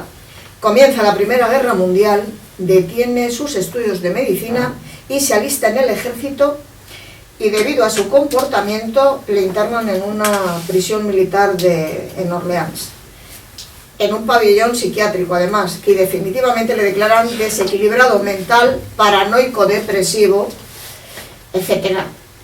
Más tarde se convierte en médico y ayuda a la comunidad tratando a los enfermos a bajo precio hasta que le hacen alcalde. Pero hay un refrán que dice que el que tuvo retuvo.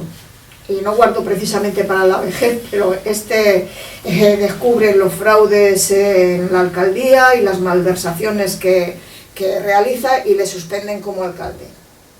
Y en 1926 se descubre que tiene una relación con la hija de un paciente. La madre muere y la hija desaparece. Y inmediatamente se traslada a París.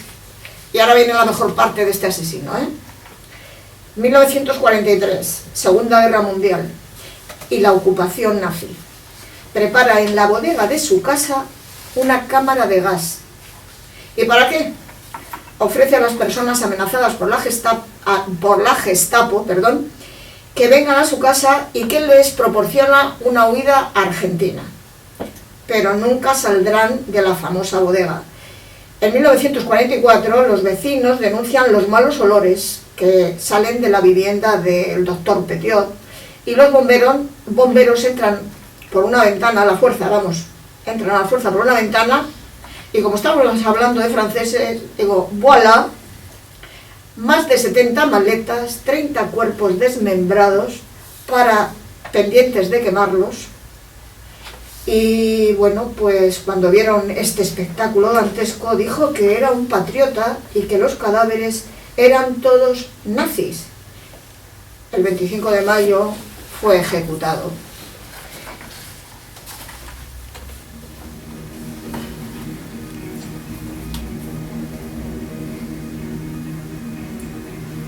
voy yo, Blanca. Blanca, voy yo ahora.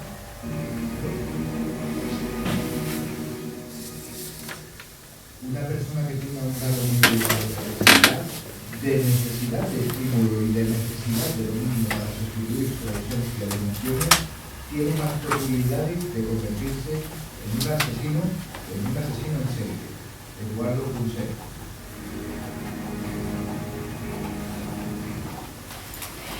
José Luis, Juan Díaz de Garayo, el sacamantecas de Vitoria.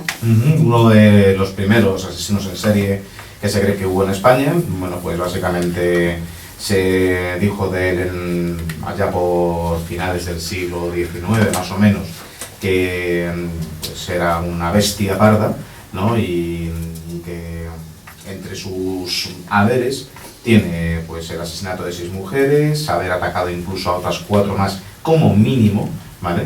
Y lo curioso de este hombre, por lo que lo destacamos, ¿no?, es que le encantaba sacar el unto, ¿no?, para venderlo luego, porque era así, encima se enriquecía con la muerte de estas víctimas. Me parece muy interesante destacar que, como se cree que su cerebro estaba muy enfermo, cuando le ejecutaron, le quitaron el cerebro para estudiarlo, ¿vale? Y lo hizo un doctor que era especialista en enfermedades mentales de todo tipo. Lo más pues obvio de este tipo de casos es que empiezan sus andares con víctimas de bajo riesgo, en este caso empezó con prostitutas, ¿no? Pero luego el muy desgraciado se fue a por una cría de 13 años. ¿Y qué quieres que te diga, chico? Pues me parece uno de estos casos que, bueno, por mucho que estudies el cerebro, no te va a dar la clave. Por cierto, le gustaba apuñalar y destripar, como otro inglés que sabemos. Pues qué bien, sí. Álvaro, Alfredo Galán, el asesino de La Baraja, siempre les pedía por favor a sus víctimas, ¿no? Sí, además les pedía que se pusieran de rodillas, ¿no? Según él, la educación era lo primero. Tienes narices. Pero sin duda alguna es uno de los asesinos en serie, ¿no?, más famosos de nuestra España moderna, ¿no?, de esta etapa contemporánea, y que tuvo el desgraciado resultado de acabar con la vida de 6 personas y el intento de asesinar a 3 personas más. Pero lo que se recuerda de Alfredo Galán es ese apodo, ¿no?, que tenía de asesino de La Baraja, por esa curiosidad, ¿no?, que en sus víctimas pues aparecía una carta del naipe, que además, según relatan las crónicas, ¿no?, del 2003, ¿no?, que fue cuando sucedieron todo este tipo de actuaciones, ¿no?, realmente la primera de todas apareció de repente, ¿no?, esa primera carta, ¿no?, de esa baraja, y como le llamó la atención, épicas, ¿no? Sí, exacto, y como le llamó la atención ese dato, ¿no?, pues ya a partir de ahí, pues en cada asesinato dejó ese detalle, ¿no?, entre comillas. Pero siempre las de picas dejaba. Sí, siempre dejaba la misma carta, que también pues ayudó, ¿no?, a la policía también a saber que siempre era la misma persona quien había realizado todos esos asesinatos, ¿no? Ajá. Jaime, Manuel Delgado Villegas, el arropiero. Sí, bueno, arropiero le pusieron este nombre porque su padre vendía arrope. Exacto. Una especie de melaza, ¿no? Un dulce. Y bueno, pues era prácticamente un disminuido psíquico y de hecho, aunque fue a la escuela, nunca supo leer ni escribir. Se metió en la Legión Española y allí aprendió el que sería su golpe mortal en la tráquea, que le ayudó en su carrera criminal. Pero luego desertó del ejército y viajó por España, Italia y Francia, dejando tras de sí un rastro de cadáveres. Él confesó tantos crímenes, 48, que la policía al principio no le tomó en serio. Y aunque solamente se le consiguieron probar 7, la policía cree que fue autor de 22 asesinatos. Y recordando también lo que decía Fernando, que a veces estos psicópatas compiten entre ellos, cuando iba con la policía, escuchó en la radio que un mexicano había matado a más personas que él, y su contestación a la policía fue: denme 24 horas y les aseguro que un miserable mexicano no va a ser mejor asesino que un español. Para cortarse las venas vertical, como has dicho antes, Fernando. Bueno, como ya no existía en España la pena de muerte, estamos hablando de los años 90, Sí. perdón, de los años 80. El arropiero fue liberado en 1998 y falleció poco después, pero por cáncer de pulmón, por haber fumado mucho. Bueno, pues dicho esto, no pasa nada. Fernando, Francisco García Escalero, el matamendigos, vaya nombrecitos. Sí, pero bueno, también tiene su lógica porque él era otro mendigo, era Ya. un indigente de la peor calaña, tenía todo tipo de enfermedades, tanto físicas como mentales, y entonces se arropaba de otros mendigos a los que él mismo mataba para quedarse con sus pertenencias, y además era como muy sádico, porque los mataba con cualquier cosa, desde una piedra, un palo. Y entonces, pues bueno, entre 1988 y 1994, por lo menos conocidas, hay 11 personas, que casi todos eran mendigos. Ajá. Está claro que oía voces, era un esquizofrénico puro y duro, con unos problemas de alcoholismo, y a diferencia de otros, practicaba la necrofilia y el canibalismo, es decir, se comía incluso partes de los compañeros. Ya. Pero además es que parte de los compañeros eran amigos suyos, no eran indigentes desconocidos, eran mendigos de su entorno e incluso mujeres. Entonces, la mayoría de los cadáveres aparecían mutilados, decapitados, pero pues con cualquier cosa, los cortaba incluso hasta con una piedra afilada, que no era metódico, le daba una noche por matar y mataba muy violentamente comparado con otros. Sí. Trató de suicidarse tirándose bajo un coche, pero no lo logró. Entonces lo llevaron a un hospital y a las enfermeras le confesó que había cometido varios asesinatos. Cuando le interrogó la policía, pues empezó a contar ya, porque al principio pensaban que eran 2 o 3, hasta que empezaron a hilar que era él el asesino de mendigos, que era de Madrid. Sí. Luego se le alegó en enajenación mental, entonces se le llevó a un psiquiatra, a un hospital psiquiátrico Sí. penitenciario en Foncalén, que está en Alicante.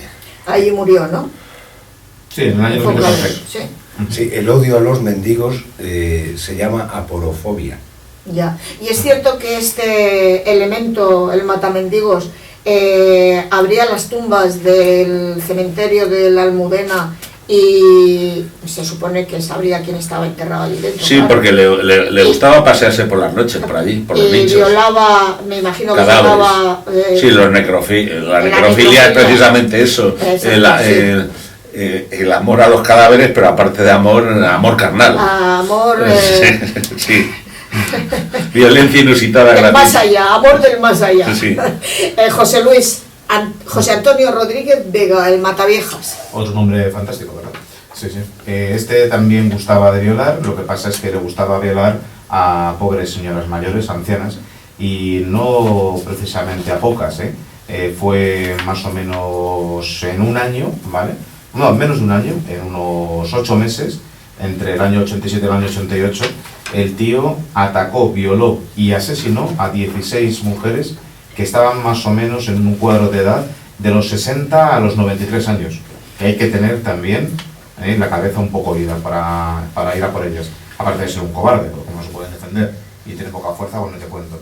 La cosa es que era muy metódico, las vigilaba, aprendía sus rutinas, además luego se hacía pasar por un ñapas, un tío que arreglaba todas las cositas, y cuando ya estaba en sus casas, se había ganado su confianza, las estrangulaba y, como hemos comentado antes, Fernando, se llevaba algún objeto de recuerdo para tener ahí la colección. Eso es lo que precisamente le llevó a la ruina. Sí, ¿vale? pero hay que recordar que este señor en particular Sí. se ganaba la confianza, como dices tú, hacía ñapas, pero que era un señor elegante, era un señor guapo, Sí, sí. tenía una buena constitución, entonces no daba pinta de lo que era. Es decir, que no piensen los oyentes que era, por decir, un fontanero, un manitas, un 24 horas. No, ganaba la confianza porque la seguía, la perseguía, se hacía encontrar en los portales, y como tenía buena planta, era un señor educado, muy elegante y tal, no parecía lo que realmente era. Está haciendo asesino en serie de él. Entonces, claro, se ganaba la confianza de las señoras y bueno, las iba a visitar o a tomar café, que es lo que se estilaba si estaban solas, si alguien les podía arreglar las cosas en casa. Claro, y eso entonces, decía, claro. Él decía, no, yo puedo. La cosa es que luego, hablando de él, se descubrió que lo que tenía era un odio brutal por su madre, pero que nunca se atrevió a hacer ningún daño.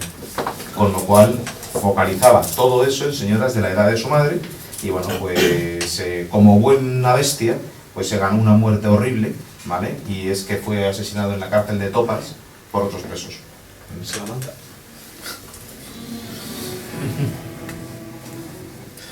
Las víctimas, aparte de ser personas vulnerables, las víctimas, aparte de ser personas vulnerables, las víctimas, aparte de ser personas vulnerables en situaciones de desventaja, resultan tener un cierto valor simbólico. El Bundy mataba a los estudiantes de cabeza y castaño en ácido. ¿Era acaso una especie de venganza tras ser rechazado por su novia? Con raras excepciones, pero un asesino serial humilla y convierte en objetos a sus víctimas. Bundy rara vez alargaba los diálogos con la víctima, pues esto destruía parte de la fantasía. El asesino es sádico en extremo, tortura a sus víctimas hasta la muerte e incluso es capaz de resucitarlas para continuar con el dominio. Necesitan dominar, controlar y sentir la palabra. Muerta la víctima, regresan a su enorme soledad, a la furia y el odio contra sí misma. Asesinosseriales.blogspot.com.es. Jaime, Ted Bundy, asesino en serie de mujeres, confirmados 36 asesinatos, pero se cree que fueron más de 100.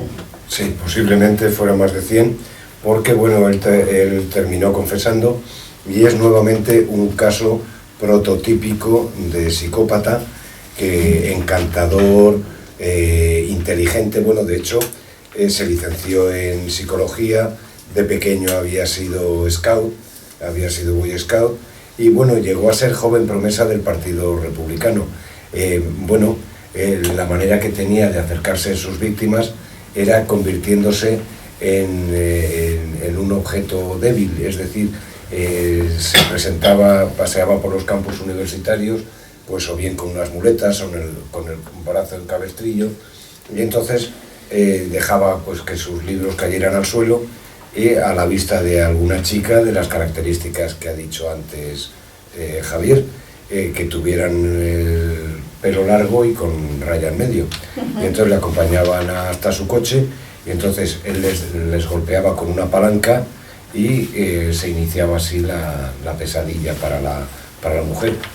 Y todo esto de la mujer con la raya en medio, lo que buscaba era que se parecieran a Stephanie Brooks, su primer amor, y como rompió con él, pues entonces se creyó en el derecho de acabar con el resto de las mujeres que fueran como... de vengarse, como todos estos individuos. Bueno, pues... espera un momentito, sí, porque sí. es que a veces se llevaba a su casa cabezas decapitadas para aplicarles maquillaje.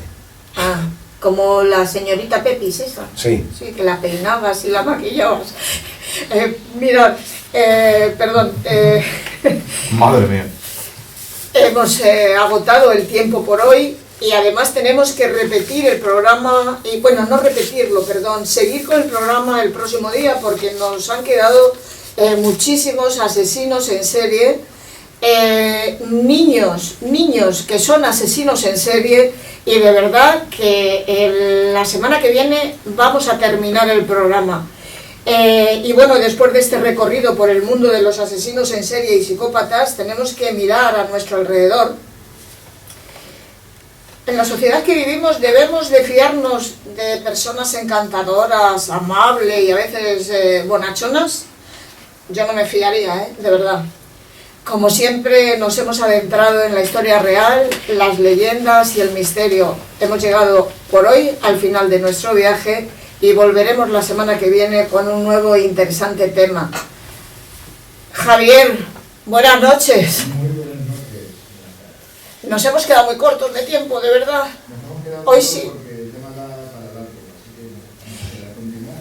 Sí, Álvaro, buenas noches. Buenas noches, Oye, corta sí. participación pero intensa. Intensa, sí, el próximo día vas a continuar Sí. y terminar lo que hemos empezado hoy. José Luis, buenas noches. Muy buenas noches y ante todo y sobre todo, si tenéis la oportunidad de ahondar sobre este tema, os recomiendo porque hay muchísima literatura, mucha bibliografía y seguro que este programa ha abierto la curiosidad. Pues sí, porque además, de verdad que daremos datos e informes la semana que viene en el próximo programa. Jaime, buenas noches. Buenas noches, y solamente recordar, como hemos visto en muchos casos, que muchas veces la víctima se convierte luego en auténtico verdugo. Sí. Y bueno, Fernando Martínez, de verdad ha sido un placer tenerte aquí con nosotros. Y bueno, te invito al martes que viene, no sé si podrás, pero de verdad me encantaría que volvieras y para hablar de todos estos asesinos. Pues intentaré escaparme. Pues te agradecería que lo hicieras. Y nada, muchas gracias a vosotros por invitarme. bueno, pues a ti siempre por estar aquí. Y si deseáis dejar algún mensaje, podéis escribir al siguiente correo: misterios@clipradiotv.es o por WhatsApp al 605-748815. Gracias a Clip Radio TV por realizar este programa. Buenas noches, muchas gracias por escucharnos y os esperamos la semana que viene. No faltéis.